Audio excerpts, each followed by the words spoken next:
Jim Joyce, it's Wednesday. We did it. Another episode kicking on. We're starting to get our pace, Eugene. I was gonna say we're getting into that cadence slowly but surely. I know Right. actually we had all of good intentions, just like everybody sets kind of goals and resolutions to do it every week this year, but we were also Right. realistic that now that we're out and about.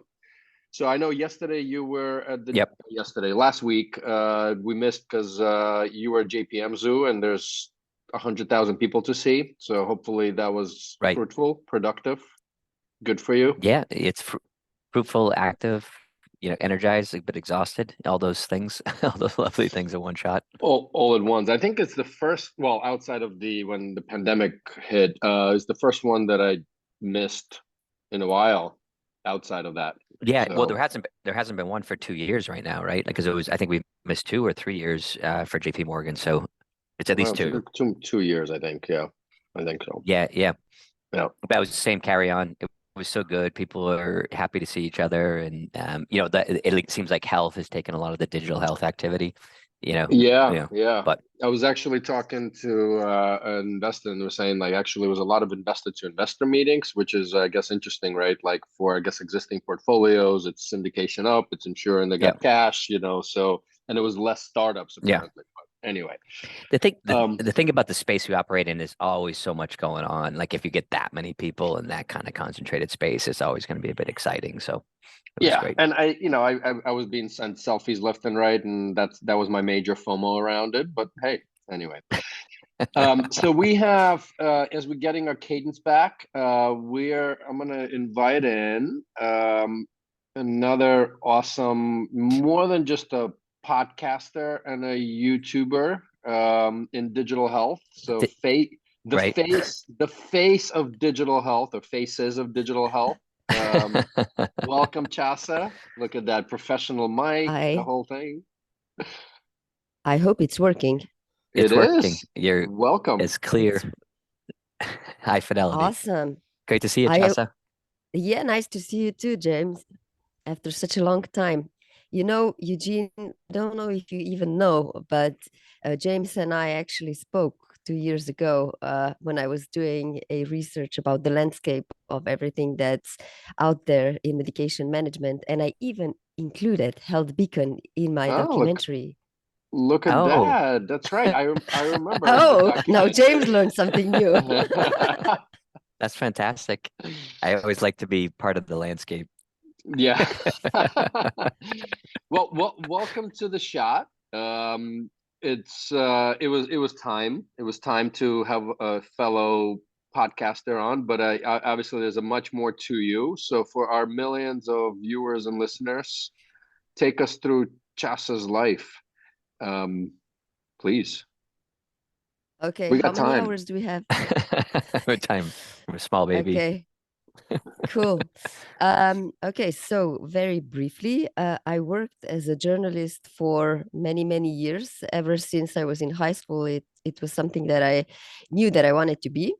So I worked as a journalist throughout high school, studied journalism, worked for various organizations already during my studies, and then some ended up at a medical journal for doctors. So on a monthly basis, we would report about new clinical guidelines, novelties in therapies. And on top of that, I also did a master's in healthcare management and economics because that seemed like something that would help me with my reporting. And the master's thesis that I was working on was on how different hospitals here in Slovenia, where I'm based, manage their medications. So, what kind of systems do they use? What kind of challenges they see? So, just a very broad overview that you can do with the master thesis. And that was basically a really, really good basis for me to then later join Better, which is where I also That's right. currently work. So Better Thomas, is a right? healthcare IT. Yes.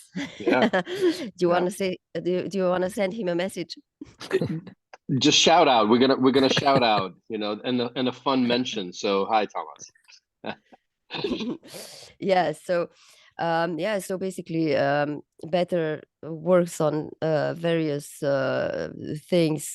We really advocate for the use of open standards. So, you separate data from applications and achieve data persistency throughout the patient's life and independent of the institutions that the patient visits. And among the products that we have is a medication management system for hospitals.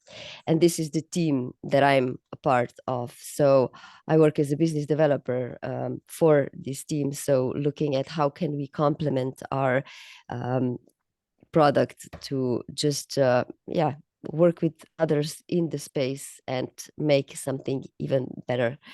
That's kind of in short. And somewhere in between, I guess I didn't mention that while I was still working at that medical journal that I mentioned, I already started a podcast about digital health and how different healthcare systems adopt technology. I focus on healthcare systems, and even when I left journalism, I wanted to keep it. So 6 years later, here I still am. How many So episodes do you have now? Yeah, I was gonna ask the same question. 250. Wow. And so this is the Amazing. faces of digital health, right? So you started that 6 years ago then? Wow, okay. Yeah. Wow. Yeah, it was first called something else. It was Medicine Today on digital health, but then I renamed it, obviously, because that was a part of the magazine that I was working for. So what excited you about wanting to become a journalist? Was it like, did you picture yourself like was it like Walter Mitty, like flying around the world, like wartime correspondent, catching people out, inspiration?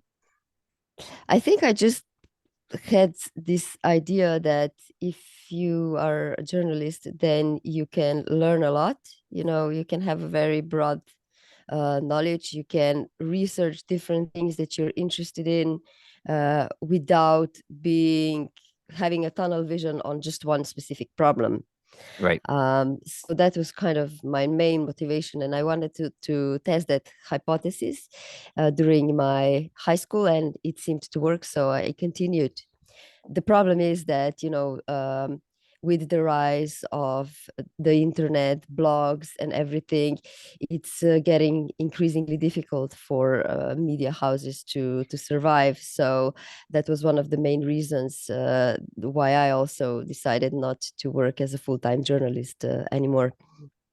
Got It's it. crazy, right? And I think it sounds like you were also earlier on in the adoption of podcasts. I mean, Jim and I just kind of, we came at the tail end here. You. Yeah, we just followed. But right, I mean, with all these advancements, I mean, anybody can stand up, with a microphone, etc. But I think this is why I think Jim and I avoid any fact. Yeah, exactly.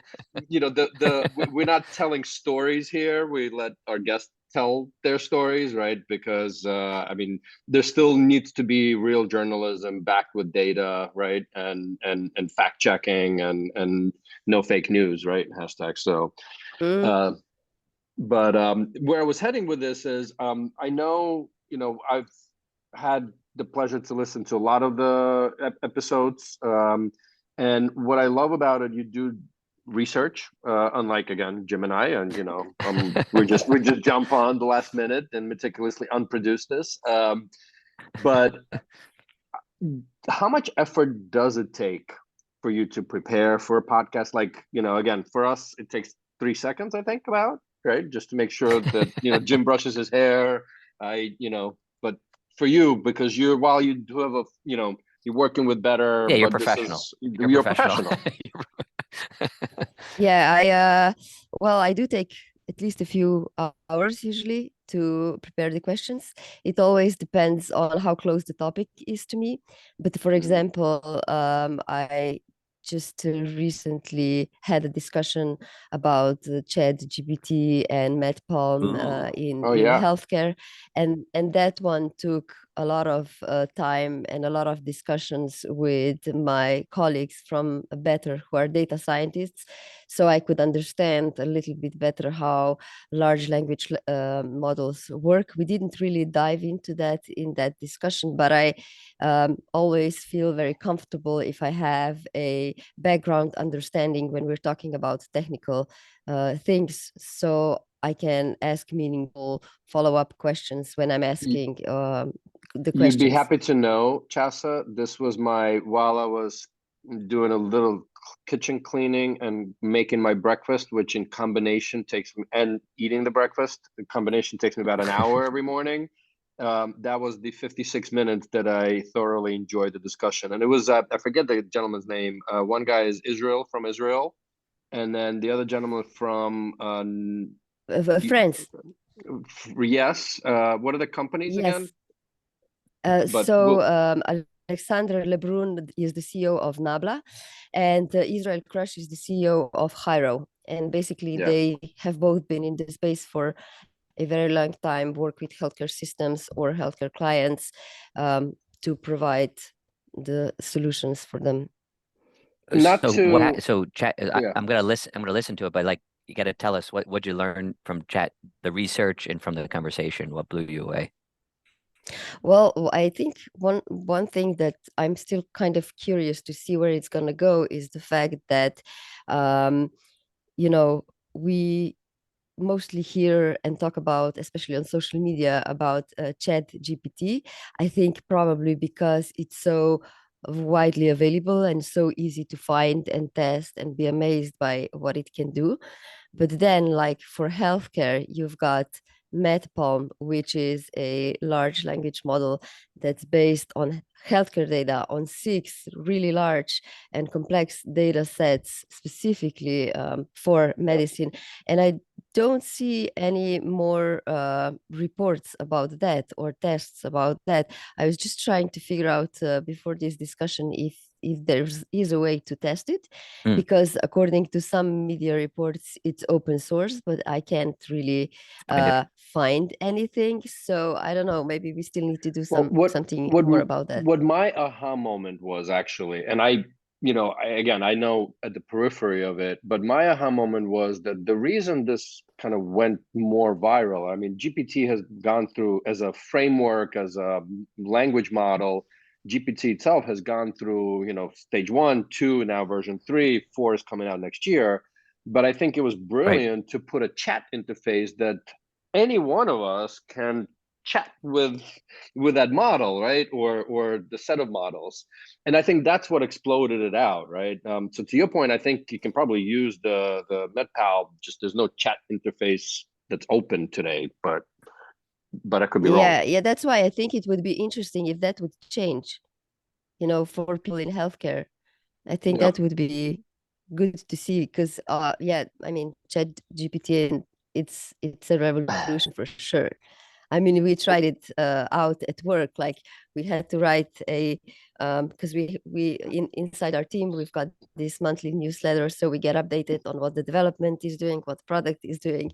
And basically, our product team, the one that was in charge for creating a short report for us, kind of made a few iterations with ChatGPT. So the ChatGPT in the end turned our monthly update into a song, which was great for Christmas. Right. So it was like super fun. My use case, I joke around, but I communicate with my girls now. I tell ChatGPT to write me like a 1 paragraph or one short poem, and that's how I communicate now. Right. Yeah, what? Peter Birch, he's the host of Talking Health Tech from Australia. He's a really good friend and really kind person that tends to put up with me a lot. So to share his knowledge with his community that he has managed to build in Australia. But he basically gave me the idea that if you just drop the transcript of a podcast episode into Chat GPT and just say, can you write me the podcast show notes? It would do it for you. That's our book. But there's a catch. There's a catch. Like I tried it once and it was perfect, but the next time I tried it, it said that the text is too long. So I don't know if something got processing. changed that you can't really do that anymore. Wow. Okay, so you drop the text into it and then it kind of puts it into a story, or what does what? I dropped I can actually share you the link to the post that I made. I dropped Yeah. the transcript of the Podcast. podcast discussion that I had. Yep. And then I said, can you tell me what the 4 key points of this discussion are? Right. And I got a good response. So I just used that for a LinkedIn post. Jim, That's awesome. I love it. We'll figure out the limitation, and we can actually say that this book, The Shot of Digital Health Therapy, has been written by ChatGPT. Yeah. We've been dying to write this book, and we tried to get someone, we tried to outsource it and send notes to someone and tried to. Now you have the perfect outsourcing source. Yeah, this is awesome. This is revolutionary. So we're going to publish the Shot of Digital Health. Yeah. All right. You know, my husband was just telling me today, like, about the revolution that ChatGPT is causing. That there was this, like, universities are now rethinking how they will teach and evaluate their students, because there was a case where a philosophy teacher, read the best paper in the class, the whole generation. Oh.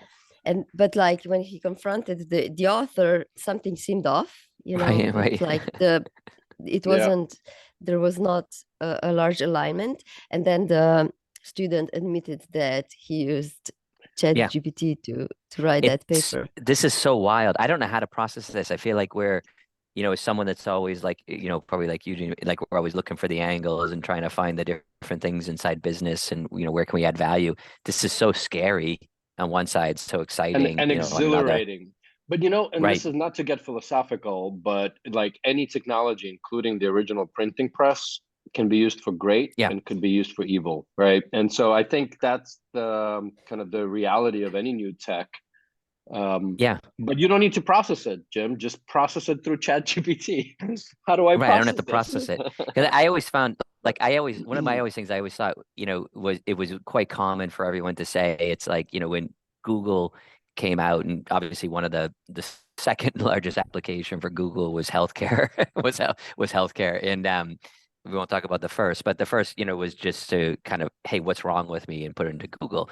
And then all, as I remember at the time I was I was working with a lot of pharmaceutical sales reps, and the clinicians would be like, oh, that's so terrible the way people research their condition before they come in to see me, because now I have to deal with all this misinformation. But it was so wrong, because if you're informed and you're taking agency over your care and you're trying to research, hey, what's happening for you, like the benefit of that is phenomenal, right? Like think of how many more people have been helped by that feature versus been harmed, right? That side. But it was so scary to the medical fraternity, right? Like of cultures. Now this is like off the hook scary. I don't want to give anything away. We'll put it in not show notes, because we don't really have any show notes, but on the LinkedIn in the comments, we'll put the link to Tjasa's the 56 minutes that I thoroughly enjoyed and watched. Oh, there you go. Thank you. But before, I wanted to learn a bit more about Slovenia and what's going on in the healthcare system there, because I think the whole country is 2.5 million people from what I remember back in the day, and probably many that watch our show are Americans, so they may not even know where Slovenia is. I don't know. Just tell us a little bit about Slovenia. So, if you how much time do we have?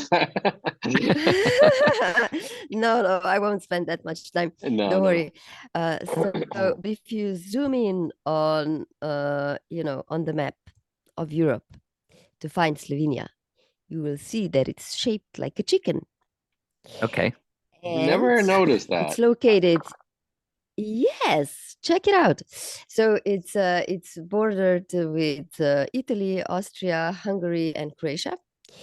And if you go to New York Times and type in Ljubljana, there's probably at least 3 or 5 articles about Ljubljana or Slovenia and how cool this place is.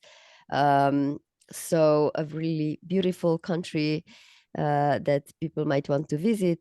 When it comes to healthcare, as many other healthcare systems across the There's the world, chicken. we are Sorry, I'm you interrupting, but I needed to show the chicken. I mean, that's actually never looked at it that way. Oh yeah, Cool.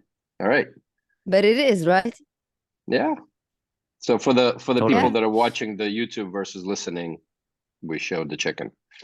In Yes. the most famous Slovenian in the world is who?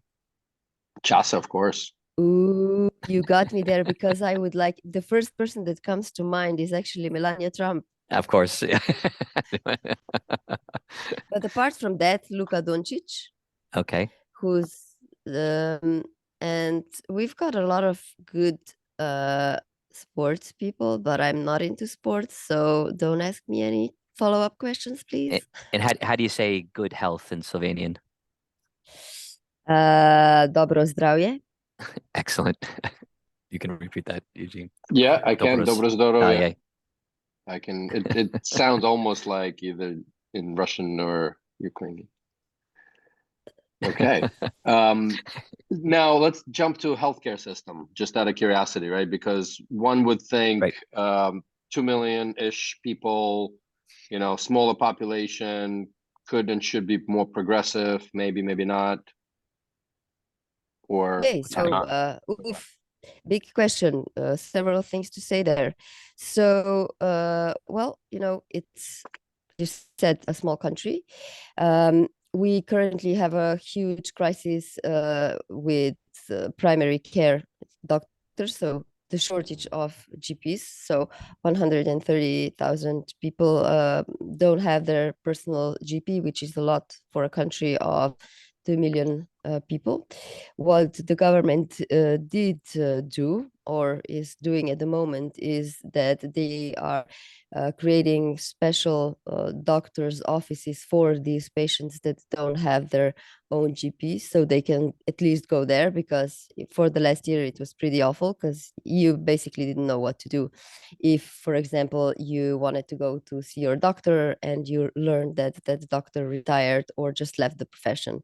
So this is a challenge that we see globally, and something that has not escaped us, but it's also a challenge that we've known is coming for the last 10 years. So it's quite disappointing that it's, that it hasn't been addressed earlier than now, that it's really bad. In terms of kind of the digital infrastructure, there's kind of two sides of it. So we've had the national infrastructure for a very long time, and that's actually something that we take for granted. So, we've got the e-prescriptions, we've got the e-referrals, we've got an app where basically you can see your discharge letters, any medications that you took from the pharmacy, and several other things. And last week, the Ministry of Health actually unveiled the new digital health strategy for the next 5 years, which I would really love to tell you more about, but I haven't had time to check it yet. What we don't have, for example, though, is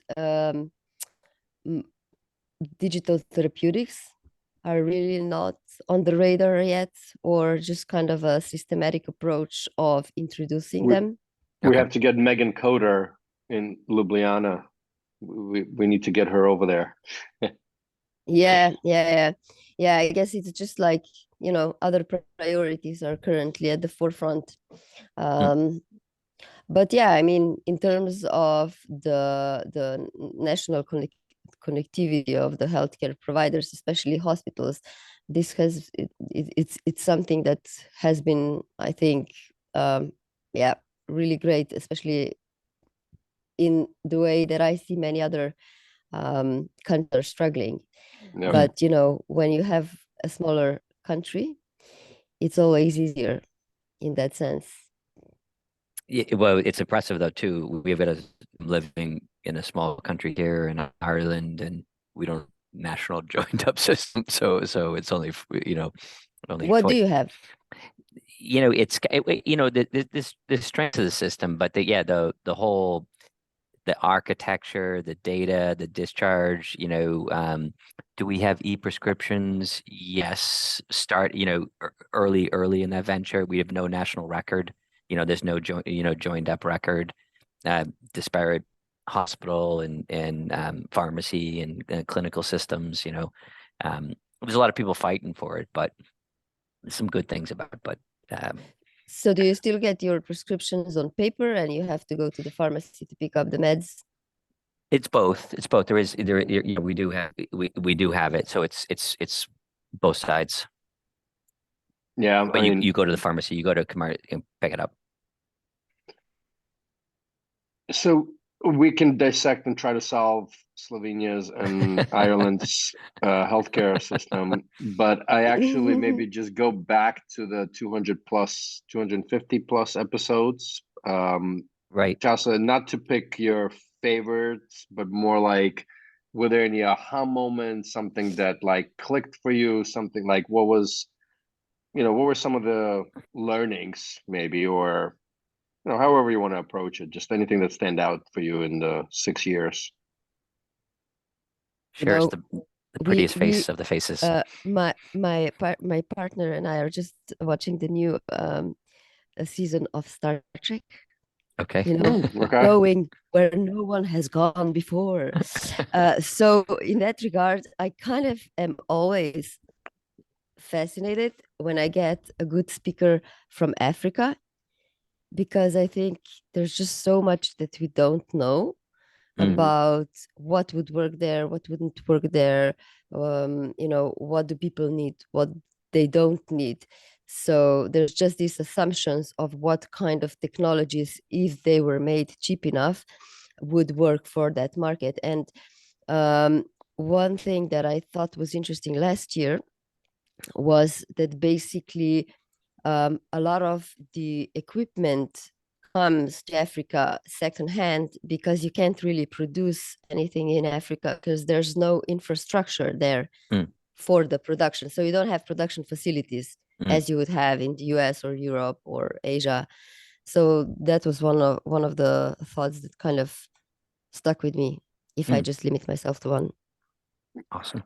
Yeah, and I think there's so many opportunities to help people, and there are awesome entrepreneurs. I've met amazing entrepreneurs. Actually, I'm just rewinding back. I don't remember the name, to be honest, but when HealthXL was launched as an accelerator years and years and years ago. Yes, and the company Seth, that's right. And from Ghana, they sold to a Dutch company, I think, right? At some point. But he was amazing. Yeah, he was amazing. He was this beautiful entrepreneur, and he just sat on stage. We were all doing the pitches. It kind of, it was kind of one of those style, where we put everyone up on stage, and we had a great, fantastic audience of hundreds of people. And he walked up on stage in his, kind of, Ghanese, how we describe it, clothes, and he just sat there on stage, and with this big smile. I just remember the smile. That's right. He just smiled, and the whole crowd, he didn't say anything. Like, he was the most amazing pitch I've ever seen. He just sat there and just smiled at the whole, and everyone just fell in love with the guy, and just they're smiling back at him. And then it broke to were you there at that event? Everyone broke into clapping, and then he pitched his company. So I was. It was one of the most amazing. Yeah. It was amazing. Awesome. He just sat there smiling at people, and everyone smiling back, and we're like, how did he do that? Genius. Exactly. Genius, right? The smile. Jim Joyce, do you want to go to your famous question? Oh, I didn't. Yeah, absolutely. So, okay, go ahead. No, I was gonna say I didn't warn Tjasa on it. That's okay. Right. Yeah. So picture yourself in your Wayback Machine, and you're walking down the beautiful streets of Slovenia, and someone says to you, "Good health," Slovenian language, and you look, and it's this incredibly energetic, exciting young student, or just formerly a student that had studied modern journalism and was thinking of hosting her own podcasts, and she was looking to get into the digital healthcare space, and she wanted to start up her own company, but she'd heard, oh my God, it's Tjasa, you got to tell me, after interviewing 250 people and traveling the world and studying healthcare and working for medical journals and interviewing so many people, what's the one piece of advice that you would give me as I start up my new digital healthcare company? Believe in yourself. That was quick. If it's what, yeah, but it is. And I mean, if you do what you love doing, and if you're not doing it for short-term gains, then it's easy to do, if you're there for the long run. Love So it. I said to myself, when I started doing the podcast, I said to myself, I'm not gonna be bothered by metrics. When I'm 40, I'm gonna look back and see where I got. So I've got 5 more years before being 40. So now I'm starting to think about, maybe I need to start thinking a bit more business wise and strategically. More But I still have strategically 5 and more act years. tactically. Yeah, but you got time. Yeah. Exactly. Love Yeah. it. Awesome. Love it. Believe in yourself. When I'm 40 one day, I'll look back on my metrics, but until then. You wish, Jim. You wish. I Well, wish. on that note, thank you for joining us. Was Thank you for fun. having me. And to I all of our appreciated the viewers, invite. yeah, well, it was time. It was time. And for all the listeners and viewers, just hit subscribe. And Jim, we will see our listeners next week. We're on. Oh, we're on. I'm in We're Florida on. next week, so time zone wise, we'll work it out. We'll All figure right. it out. But we're on. All right. All Cheers. right.